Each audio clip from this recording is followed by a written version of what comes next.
Welcome to 5th Generation Hobby Shop and welcome to another Airsoft and Airgun Vlogging. Shoutout po kay Sir Edgar Mendeja. Sir, this is your unit D1911 Type B. So may kasama na siyang gas at bala. This is 2 magazines po.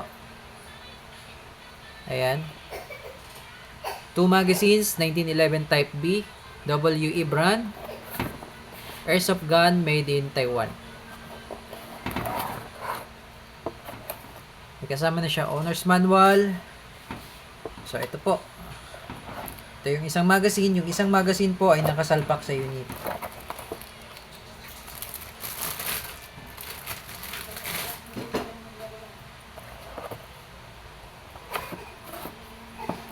So ayan po siya. 1911 Type B. Full metal. Yan yung sight. Ganda ng sight niya, naka-tritium. Then, meron na siyang serration sa front, serration sa rear. Naka-ambidextrous na yung kanyang slides, manual safety. And then, beaver tail. Ito yung magazine. Ayan. Ito magazine. So, check natin yung safety. Ayan. Okay, working po ang safety. Safety on. So, ambidextrous po yan. Ibig sabihin po, magkabilaan po yan. Kung kayo ay left-handed, ma-access nyo pa rin yung manual safety. Ayan. Okay. So, working. Safety off. Baba nyo lang siya. Ayan. Okay. And then, check natin yung beaver tail safety. So, pag kinalabit ko siya, hindi siya, pansin nyo, hindi pumapalo yung hammer. Ayan. Hindi pumapalo po. Kasi, hindi po engage or hindi nadidiinan itong beaver tail. May function po kasi yan.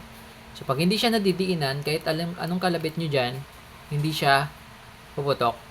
So, pag didiinan siya, that's the time na puputok siya. Okay, automatic po, pag ginawakan nyo, yung beaver tail, automatic po, madidiinan po siya. Okay? So, pwede rin siyang lagyan ng flashlight. No? Pwede siyang lagyan ng flashlight, tracer units, suppressor, or silencer, kasi may thread po yan. Ayan. Yung outer barrel niya, may thread po yan. Okay? So, full metal, metal slide, metal po yung frame, except sa grip cover. Itong grip cover, plastic lang po yan. Yan. Okay? Ang ganda. So, ngayon, itong bulb, hihigpitan po natin yung mga bulb. At lalagyan po natin ng oil. So, ito po may kasama na rin siyang oil.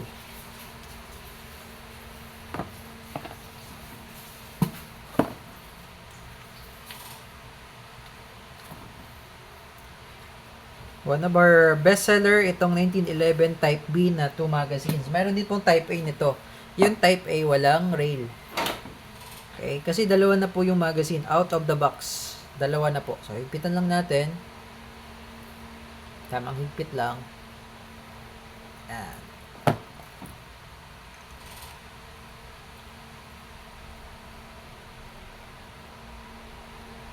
Yan. Okay. So, load tayo ng BBs. Yung capacity po nito is 15 rounder capacity po. Pero much better kung 10 lang, 10 rounds lang. So, lagyan natin ng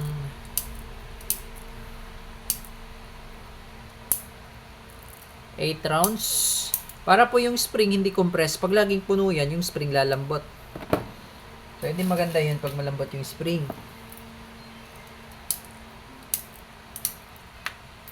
4, 6, 8. So, 8 rounds. Then, load tayo ng gas. So, sa paglo-load ng gas, sir, inverted position, kailangan patiwarik yung magazine. Etong nozzle, tutok nyo lang sa inlet valve. Then, press. 1, 2, 3. Okay. So, wala po siyang singaw.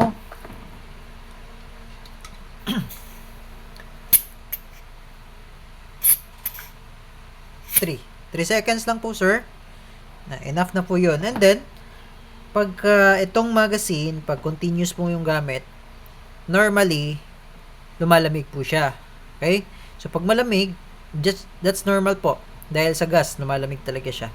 ipahingan nyo lang po yung magazine. Kasi pag malamig na malamig ang magazine ng ating airsoft, ang tendency, mahina ang blowback, tendency, hindi siya mag-open slide. No? Pag pag malamig ang magazine. So, papahinga lang po natin. Okay.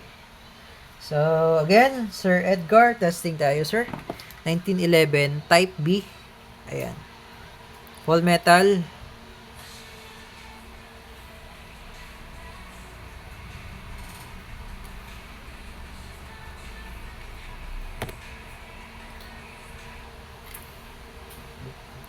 Okay, so testing.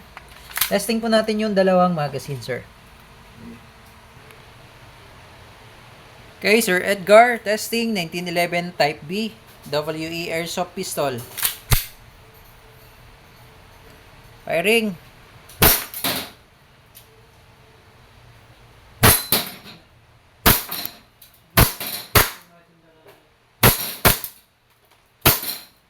Okay, open slide. Release the magazine. So, testing natin yung isang magazine nyo, sir. This is the another magazine.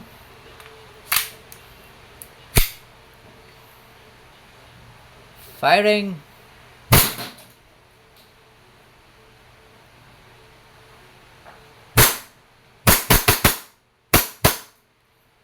Okay, so open slide. Again.